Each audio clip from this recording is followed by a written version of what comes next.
ಇವತ್ತಿನ ಕಾರ್ಯಕ್ರಮದ ಕೇಂದ್ರ ಬಿಂದುಗಳು ಆಗ್ನೇಯ ಪದವೀಧರ ಕ್ಷೇತ್ರದ ಭಾಜಪ ಎನ್ಡಿಎ ಅಭ್ಯರ್ಥಿಯಾಗಿರುವಂತಹ ಕೆ.ಎಂ. ಸುರೇಶ್ ರವರೇ, ವೇದಿಕೆ ಮೇಲೆ ರಾಜ್ಯ ಕಾಡುಗೊಲ್ಲ ನಿಗಮ ಅಧ್ಯಕ್ಷ ಆಗಿರುವಂತಹ ಸಮಾಜದ ಅಧ್ಯಕ್ಷ ಆಗಿರ್ತಕ್ಕಂಥ ರಾಜಣ್ಣ ಅವರಿದ್ದಾರೆ, ಕುಮಾರಸ್ವಾಮಿ ಅವರಿದ್ದಾರೆ, ರಘುನಂದನ್ ಅವರಿದ್ದಾರೆ, ರಘುಚಂದನ್ ಅವರಿದ್ದಾರೆ, ಚಂದ್ರಣ್ಣ ಅವರ ಸುಪುತ್ರರು, ತಿಪ್ಪೇಸ್ವಾಮಿ ಅವರ ಸುಪುತ್ರ ಆಗಿರ್ತಕ್ಕಂಥ ಡಾಕ್ಟರ್ ಸಿದ್ಧಾರ್ಥರವರಿದ್ದಾರೆ, ಮಂಡಲದ ಅಧ್ಯಕ್ಷ ಆಗಿರ್ತಕ್ಕಂಥ ನಾಗರಾಜಣ್ಣ ಅವರು, ನಗರ ಮಂಡಲದ ಅಧ್ಯಕ್ಷ ಆಗಿರ್ತಕ್ಕಂಥ ಲೋಕೇಶ್ ರವರು, ಮಾಜಿ ಜಿಲ್ಲಾಧ್ಯಕ್ಷ ಆಗಿರ್ತಕ್ಕಂಥ ವೀರೇಂದ್ರನಾಥ್ ರವರಿದ್ದಾರೆ, ಲಕ್ಷ್ಮೀಕಾಂತ್ ಅವರು, ಪ್ರಧಾನ ಕಾರ್ಯದರ್ಶಿ ಆಗಿರ್ತಕ್ಕಂಥ ಮಧುಗಿರಿ ಗಿರೀಶ್ ರವರಿದ್ದಾರೆ. ವೇದಿಕೆ ಮೇಲೆ ಆಸೀನರಾಗಿರ್ತಕ್ಕಂಥ ಪಕ್ಷದ ಎಲ್ಲ ಹಿರಿಯರೇ, ವೇದಿಕೆ ಮುಂಭಾಗದಲ್ಲಿ ಆಸೀನರಾಗಿರ್ತಕ್ಕಂಥ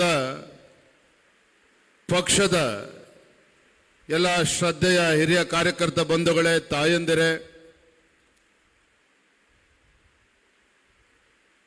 ದೊಡ್ಡ ಸಂಖ್ಯೆಯಲ್ಲಿ ನಮ್ಮ ಮತದಾರರು ಕೂಡ ಬಂದಿದ್ದಾರೆ, ಯುವಕ ಯುವತಿಯರು ಬಂದಿದ್ದಾರೆ. ಅವ್ರನ್ನೂ ಕೂಡ ಈ ಸಂದರ್ಭದಲ್ಲಿ ಸ್ವಾಗತವನ್ನು ಕೋರ್ತಾ, ಆತ್ಮೀಯ ಪತ್ರಿಕಾ ಹಾಗೂ ಮಾಧ್ಯಮದ ಸ್ನೇಹಿತರೆ, ಬಂಧುಗಳಿಗಾಗಲೇ ನಮ್ಮೆಲ್ಲ ಹಿರಿಯರೆಲ್ಲರೂ ಕೂಡ ಮಾತನಾಡಿರೋ ಹಾಗೆ ಈ ಆಗ್ನೇಯ ಪದವೀಧರ ಕ್ಷೇತ್ರದ ಒಂದು ಚುನಾವಣೆಯ ನಿಮಿತ್ತ ಒಂದು ಪೂರ್ವಭಾವಿ ಸಭೆಯನ್ನು ನಾವು ಕರೆದಿದ್ದೇವೆ. ಭಾರತೀಯ ಜನತಾ ಪಾರ್ಟಿ ಹಿಂದೆ 8 ಬಾರಿ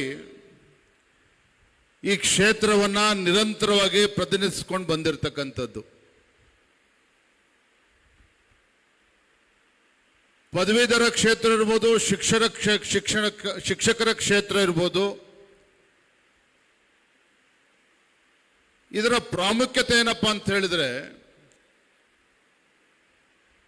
ವಿಧಾನ ಪರಿಷತ್ನಲ್ಲಿ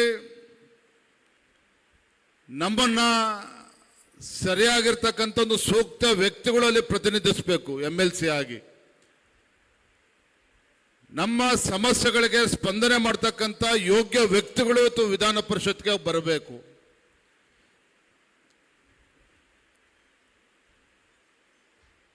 ಆದರೆ ಇತ್ತೀಚಿನ ದಿನಗಳಲ್ಲಿ ತಮ್ಮ ರಾಜಕೀಯ ಚಪಲಗಳನ್ನು ತೀರಿಸೋಕ್ಕೋಸ್ಕರ ಇವತ್ತು ವಿಧಾನ ಪರಿಷತ್ಗೆ ಬರ್ತಾ ಇರ್ತಕ್ಕಂಥದ್ದು ಕೂಡ ನಾವು ನೋಡ್ತಾ ಇದ್ದೇವೆ. ರಾಜಕೀಯ ಚಟಕ್ಕೋಸ್ಕರ ಇವತ್ತು ವಿಧಾನ ಪರಿಷತ್ತಿಗೆ ಆಯ್ಕೆಯಾಗಿ ಬರ್ತಾ ಇರ್ತಕ್ಕಂಥದ್ದು ಕೂಡ ನಾವು ನೋಡ್ತಾ ಇದ್ದೇವೆ. ಹಣದ ಅಹಂನಿಂದ ನಾವು ಚುನಾವಣೆ ಗೆಲ್ತೇವೆ ಅಂತಕ್ಕಂಥ ಭ್ರಮೆಯಿಂದ ಇವತ್ತು ಚುನಾವಣೆ ಸ್ಪರ್ಧೆ ಮಾಡ್ತಾ ಇರ್ತಕ್ಕಂಥದ್ದನ್ನು ಕೂಡ ನಾವು ನೋಡ್ತಾ ಇದ್ದೇವೆ. ಆದರೆ ಬಂಧುಗಳೇ, ವಿಧಾನಸೌಧ ಅಂತ ಹೇಳಿದ್ರೆ ಪ್ರಜಾಪ್ರಭುತ್ವದ ದೇಗುಲ ಅಂತೇಳಿ ನಾವು ನಂಬಿದ್ದೇವೆ. ಈ ನಾಡಿನ ಆಗು ಹೋಗುಗಳ ಬಗ್ಗೆ, ನಾಡಿನ ಜ್ವಲಂತ ಸಮಸ್ಯೆಗಳ ಬಗ್ಗೆ ಸಮಗ್ರವಾಗಿ ಚರ್ಚೆ ಆಗಬೇಕು ಅಂತ ಹೇಳಿದ್ರೆ ಆ ಪ್ರಜಾಪ್ರಭುತ್ವದ ದೇಗುಲದಲ್ಲಿ ಯೋಗ್ಯ ವ್ಯಕ್ತಿಗಳು ಆಯ್ಕೆಯಾಗಿ ಬರಬೇಕು ಅನ್ನುವ ಅಪೇಕ್ಷೆ ಜನಸಾಮಾನ್ಯರದ್ದು. ಆ ಕಾರಣದಿಂದಲೇ ಭಾರತೀಯ ಜನತಾ ಪಾರ್ಟಿ ಒಬ್ಬ ಪ್ರಾಮಾಣಿಕ ಕಾರ್ಯಕರ್ತ, ಶಿಕ್ಷಣ ಕ್ಷೇತ್ರದಲ್ಲಿ ಕಳೆದ ಹಲವಾರು ದಶಕಗಳಿಂದ ತನ್ನದೇ ಆದಂಥ ಒಂದು ಸೇವೆಯನ್ನು ಮಾಡಿಕೊಂಡು ಬರ್ತಾ ಹಾಗೂ ಸಮಾಜಮುಖಿಯಾಗಿ ಇವತ್ತು ಸೇವೆಯನ್ನು ಮಾಡ್ಕೊಂಡು ಬರ್ತಾ ಇರ್ತಕ್ಕಂಥ ಒಬ್ಬ ಪ್ರಾಮಾಣಿಕ ವ್ಯಕ್ತಿ ಕೆ.ಎಂ. ಸುರೇಶ್ ರವರನ್ನ ಭಾರತೀಯ ಜನತಾ ಪಾರ್ಟಿ NDA ಅಭ್ಯರ್ಥಿಯನ್ನಾಗಿ ನಾವು ಘೋಷಣೆ ಮಾಡಿರುವಂಥದ್ದು. ಹಾಗಾಗಿ ಈ ನಿಟ್ಟಿನಲ್ಲಿ ನಮ್ಮೆಲ್ಲ ಕಾರ್ಯಕರ್ತರ ಸಹಕಾರವನ್ನು ಕೇಳಬೇಕು, ನಮ್ಮ ಮುಖಂಡರ ಸಹಕಾರವನ್ನು ಕೇಳಬೇಕು. ಏನು ಬಹಳ ದಿನಗಳು ಏನು ಉಳ್ಕೊಂಡಿಲ್ಲ. ಈಗಾಗಲೇ ನವೀನ್ ಅವ್ರು ತಿಳಿಸಿದಾಗೆ 40,000 ಚಿಲ್ಲರೆ ಈಗಾಗಲೇ ವೋಟರ್ಸ್ ಎನ್ರೋಲ್ಮೆಂಟ್ ಇಲ್ಲಿ ಆಗಿದೆ ನಮ್ಮ ಜಿಲ್ಲೆನಲ್ಲಿ. ಸುಮಾರು 50,000 ದಾಟಬಹುದು ಅನ್ನೋ ಅಪೇಕ್ಷೆ ಇದೆ. ಮತ್ತು ನಮ್ಮ ಅಭ್ಯರ್ಥಿ ಕೆ ಎಂ ಸುರೇಶ್ ರವರು 5 ಜಿಲ್ಲೆಗಳಲ್ಲಿ ಪ್ರವಾಸವನ್ನು ಮಾಡಬೇಕಾಗ್ತದೆ.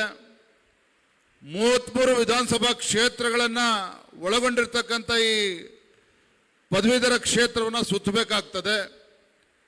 ಹಾಗಾಗಿ ನಮ್ಮ ಚಿತ್ರದುರ್ಗ ಜಿಲ್ಲೆಯಲ್ಲಿ ವೇದಿಕೆ ಮೇಲಿರ್ತಕ್ಕಂಥ ನಮ್ಮ ಮುಖಂಡರು, ವೇದಿಕೆ ಮುಂಭಾಗದಲ್ಲಿರ್ತಕ್ಕಂಥ ನಮ್ಮ ಮುಖಂಡರು ಹೆಚ್ಚಿನ ಜವಾಬ್ದಾರಿಯನ್ನು ತೆಗೆದುಕೊಳ್ಬೇಕು.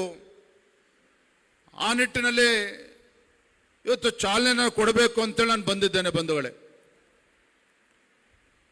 ಒಪ್ಕೊಳ್ತೇನೆ, ಇವತ್ತು ಶಿಕ್ಷಣ ಕ್ಷೇತ್ರ ಇರ್ಬೋದು ಅಥವಾ ಶಿಕ್ಷಕರ ಕ್ಷೇತ್ರ ಇರ್ಬೋದು ಅಥವಾ ಪದವೀಧರ ಕ್ಷೇತ್ರ,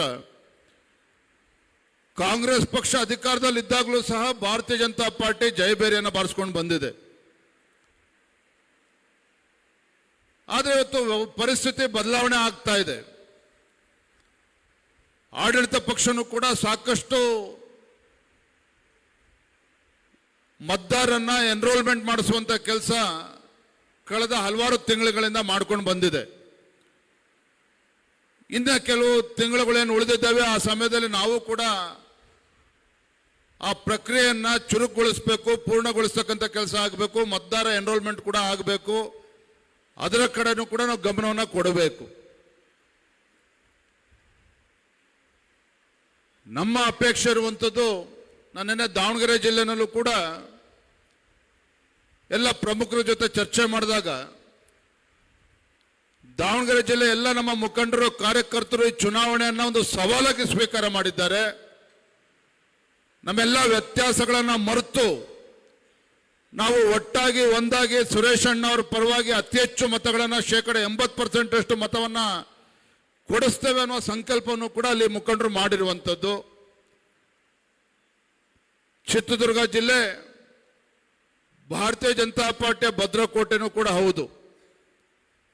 ಕಳೆದ ವಿಧಾನಸಭಾ ಚುನಾವಣೆ ಬೇರೆ ಬೇರೆ ಕಾರಣಗಳಿಗೆ ನಮಗೆ ಹಿನ್ನಡೆ ಆಗಿರ್ಬೋದು.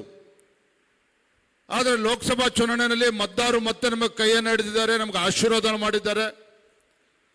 ಇಂಥ ಒಬ್ಬ ಸಜ್ಜನ ವ್ಯಕ್ತಿ ಸುರೇಶ್ ಅವ್ರನ್ನ ಅಭ್ಯರ್ಥಿಯನ್ನು ಮಾಡಿದಂಥ ಸಂದರ್ಭದಲ್ಲಿ ನಾವೆಲ್ಲರೂ ಕೂಡ ಆಸಕ್ತಿಯನ್ನು ವಹಿಸಿ ಇಂದಿನಿಂದಲೇ ಇನ್ನೂ ಹೆಚ್ಚು ಉತ್ಸಾಹದಿಂದ ಚುನಾವಣೆಯಲ್ಲಿ ಸಕ್ರಿಯವಾಗಿ ಪಾಲ್ಗೊಳ್ಳಬೇಕು. 70-80% ಮತವನ್ನು ಪಡೆಯುವಂಥದ್ರಲ್ಲಿ ನಾವು ಯಶಸ್ವಿ ಆಗಬೇಕು.